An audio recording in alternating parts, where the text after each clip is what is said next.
Yo, what's up brothers? Ketemu lagi di Mangga Yo, channel yang favorit kalian buat tahu cerita tentang berandalan-berandalan di kota Toarushi. Jadi nggak usah lama-lama, langsung saja markilai. Mari kita mulai.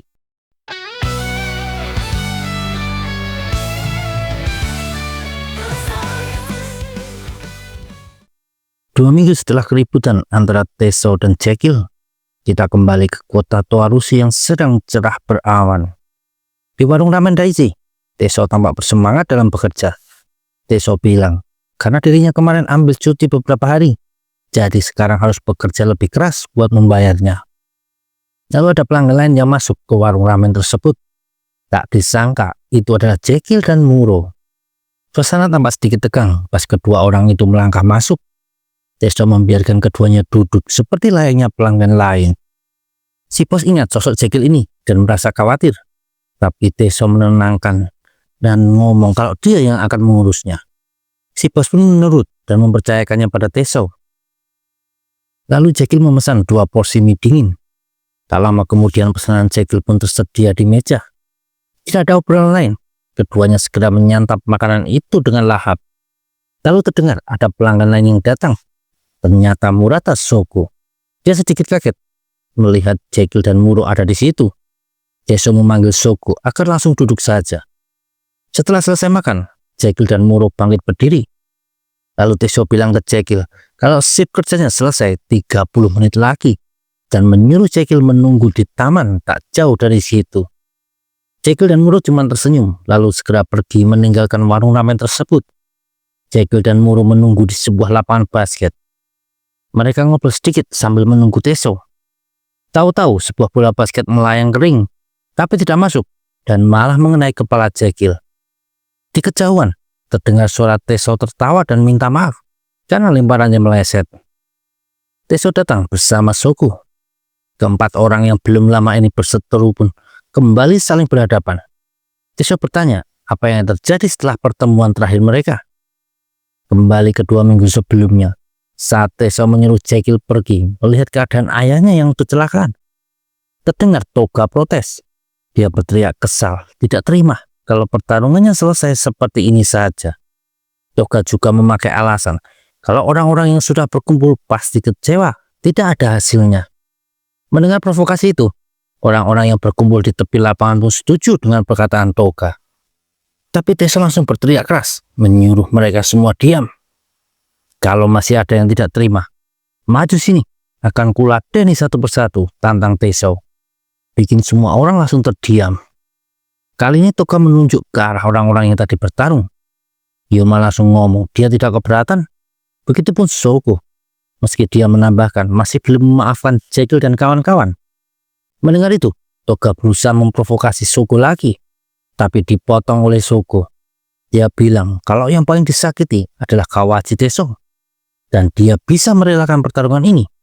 Jadi menurut Shoko, orang lain lebih tidak punya hak buat berpendapat.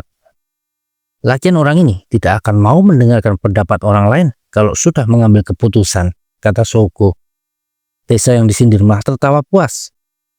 Lalu dia kembali menyuruh Jekyll segera pergi. Teso tiba-tiba punya ide buat memanggilkan taksi agar Jekyll bisa segera sampai ke rumah sakit. Shoko berteriak kesal karena Teso sok belagak mencarikan taksi, padahal tidak punya uang. Teso malah bilang dia punya uang, lalu mendekati si bandar yang langsung merasakan rasa buruk. Dia berusaha mengamankan hasil kerja kerasnya, tapi dengan satu bentakan keras dari Teso, nyali orang itu langsung menguap habis. Kembali ke hari ini, Teso nanya bagaimana keadaan ayah Jekyll. Yang ditanya diam sesaat, sambil meraih bola basket yang tadi dilempar sama Teso. Lalu Jekyll berkata, tepat saat dia sampai di rumah sakit, ayahnya meninggal dunia. Teso dan Shoko terdiam, tidak tahu harus berkata apa. Teso melempar bola basket demi menghilangkan keawkwardan, tapi bola kembali meleset dan jatuh ke tangan Jekyll. Sambil melempar balik bola basketnya ke Teso, Jekyll bertanya kenapa waktu itu Teso malah menyuruhnya ke rumah sakit alih-alih menyelesaikan duel. Teso justru bingung Jekyll menanyakan hal tersebut. Jekyll bilang waktu itu dia sudah di ambang batas dan yakin kalau Teso bisa bertahan sebentar saja, pasti Jekyll lah yang kalah. Teso menyaut kalau kondisinya juga sama-sama dengan Jekyll. Lalu kembali Teso coba memasukkan bola basket kering tapi tidak juga berhasil. Dia berteriak kesal karena dari tadi lemparannya meleset. Teso ngomong kalau sebelumnya dia masih membenci Jekyll dan kawan-kawannya. Juga tidak bisa memaafkan perbuatan Jekyll yang menghajar teman-teman Teso. Tapi saat bertarung, Teso menyadari kalau dia tidak pernah menganggap Jekyll ini musuh. Bahkan masih bisa melihatnya sebagai seorang teman. Sama seperti awal masuk SMP dulu. Jekyll sampai terpana mendengarnya.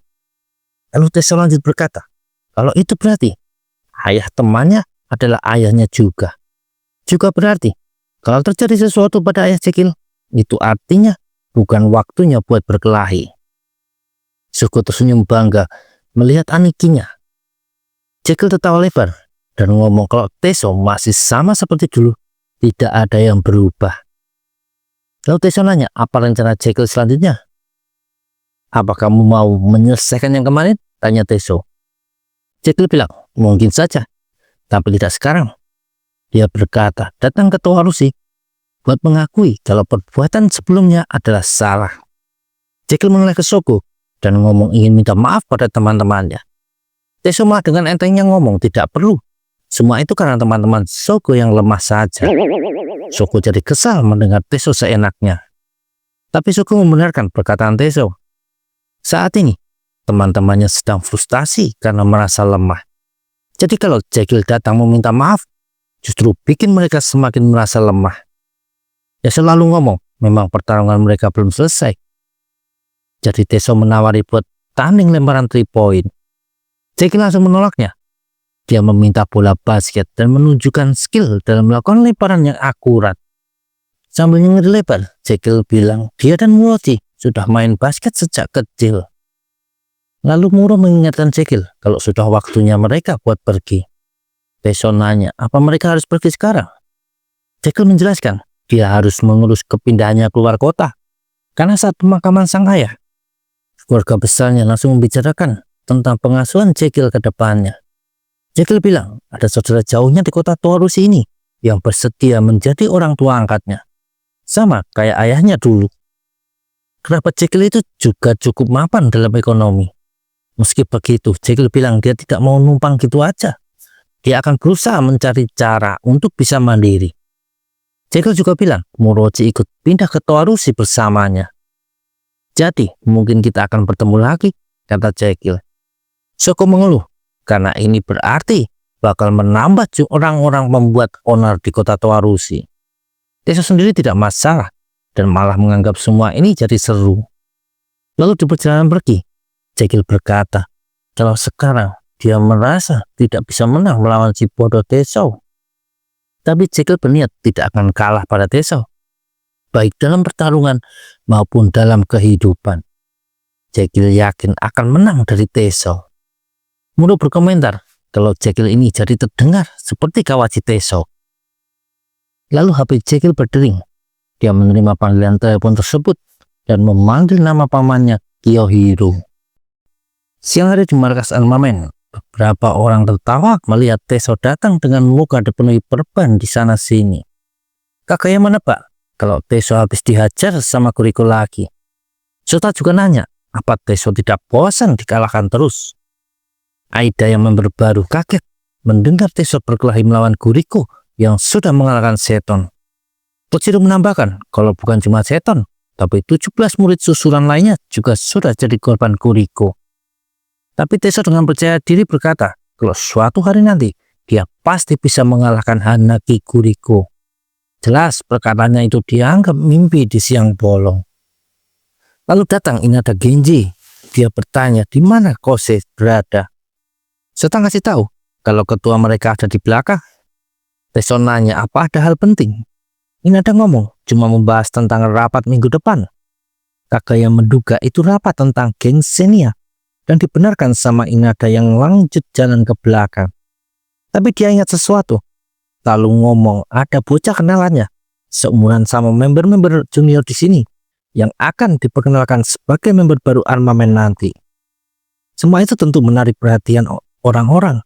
Inada menambahkan bocah baru itu sangat antusias, dan Inada merasa bisa saja jadi calon ketua armamen di masa depan. Sambil tertawa, Teso bilang serahkan saja pada dia buat mengajari member baru tersebut. Inada melihat Teso tanpa bicara apapun, lalu menoleh ke yang lainnya. Kalian tolong bantuannya ya. Teso jadi kesal karena dianggap tidak pantas membimbing orang baru.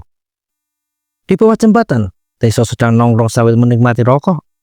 Dia masih kesal karena tadi ditertawakan sama semua member armamen. Lalu dia mengingat duelnya dengan Guriko. Teso merasa ada kemajuan karena dia bisa bertahan selama 3 menit. Mengingat kekuatan Guriko yang di luar akal sehat, apalagi tendangan cepatnya, Teso senang kali ini dia bisa melihat gerakan kaki Guriko. Tapi tentu itu tidak cukup buat menangkis serangan kuat tersebut. Lalu perhatiannya teralihkan sama suara kecil di arah samping. Teso menemukan seekor kucing di dalam kardus. Dia memperhatikan makhluk yang bermuka aneh itu, dan malah memuji betapa lucunya kucing tersebut. Dia bingung ada yang sampai hati membuang kucing selucu ini. Lalu Teso pergi sambil menyuruh kucing itu menunggu, entah dimengerti atau tidak. Teso kembali dengan bungkusan makanan kucing. Dia berkata, makanan kucing itu mahal-mahal, jadi cuma sanggup beli yang paling murah saja. Teso tampak terhibur dengan teman baru berbulunya itu.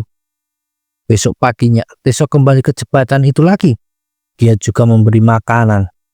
Teso bergumam, aneh sekali, belum ada yang memungut kucing lucu ini. Teso berpikir mencarikan orang yang mau merawat kucing terlantar ini. Lalu terdengar suara ngeong berapa kali. Teso mengira kucing itu masih lapar. Dia merogoh kantong celana dan menemukan sebatang coklat yang sudah agak leleh. Tiba-tiba badan Teso ditendang dengan keras sampai terjungkal ke tanah. Teso menoleh dengan kesal. Di situ ada satu orang dengan tato naga di leher dan setengah rambutnya diwarnai. Orang itu menatap Teso dengan emosi. Namaku Kiyohiro. Akan kuhajar kamu setelah ini. Jadi ingat baik-baik namaku. Teso berdiri dengan emosi juga. Dia tidak terima ditendang begitu saja. Kiyohiro menunjuk muka Teso dan mengatainya tol karena mau ngasih makan kucing pakai coklat. Teso berteriak kesal tidak mengerti. Kiyohiro malah bilang sekarang dia yang mengerti dan langsung menyimpulkan kalau Teso lah yang membuang kucing tersebut. Kiyohiro menebak Teso mau membuang kucing itu karena mukanya jelek dan mirip muka Teso.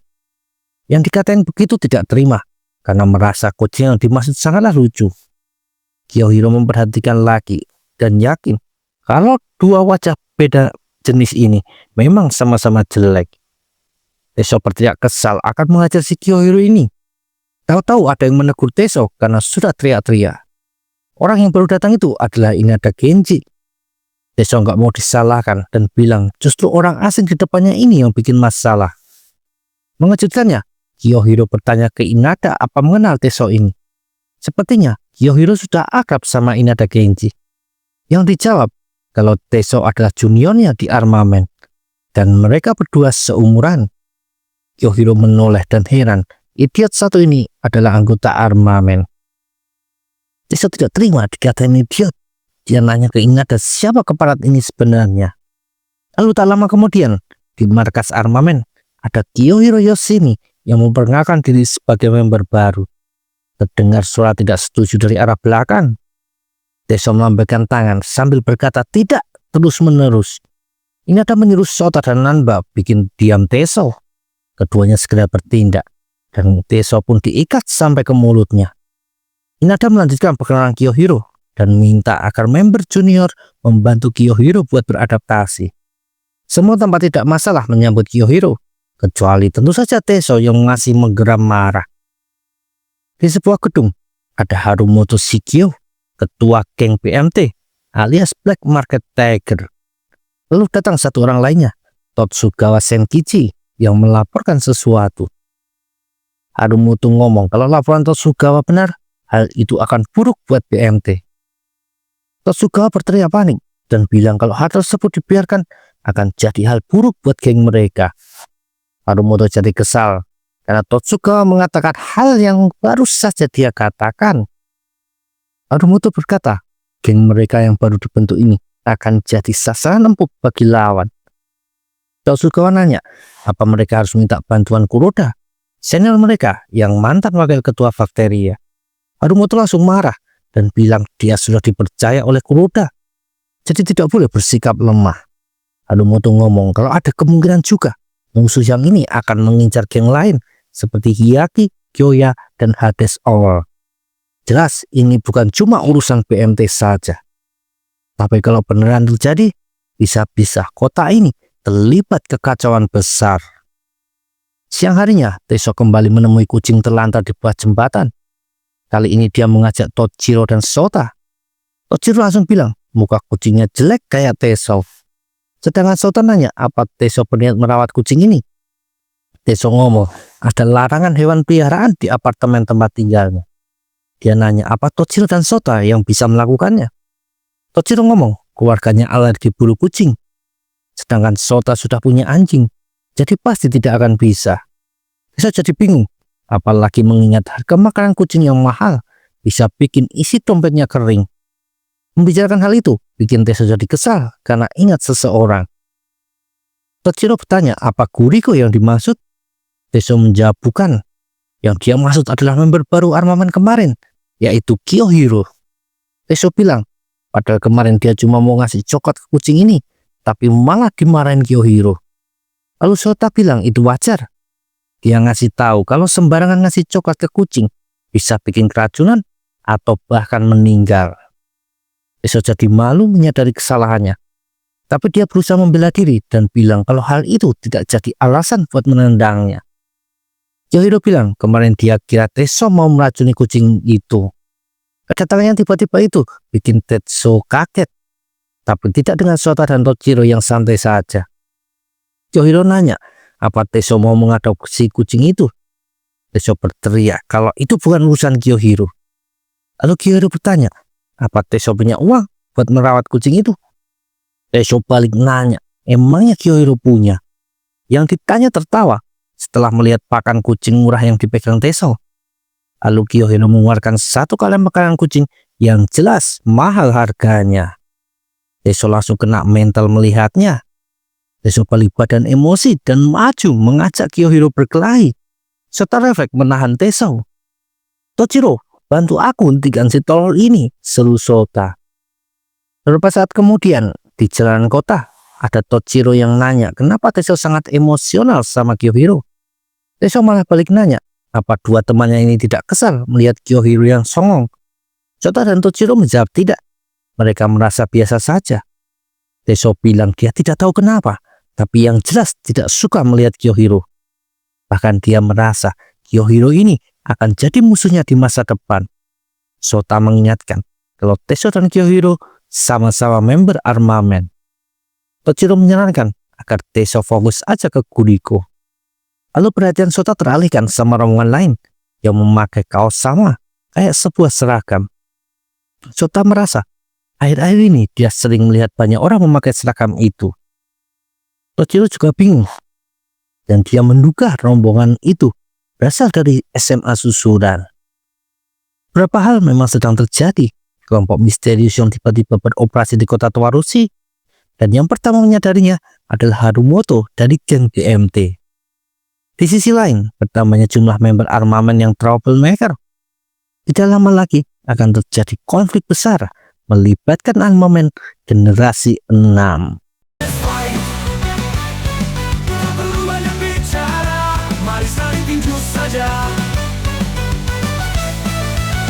Kami bukan jagoan.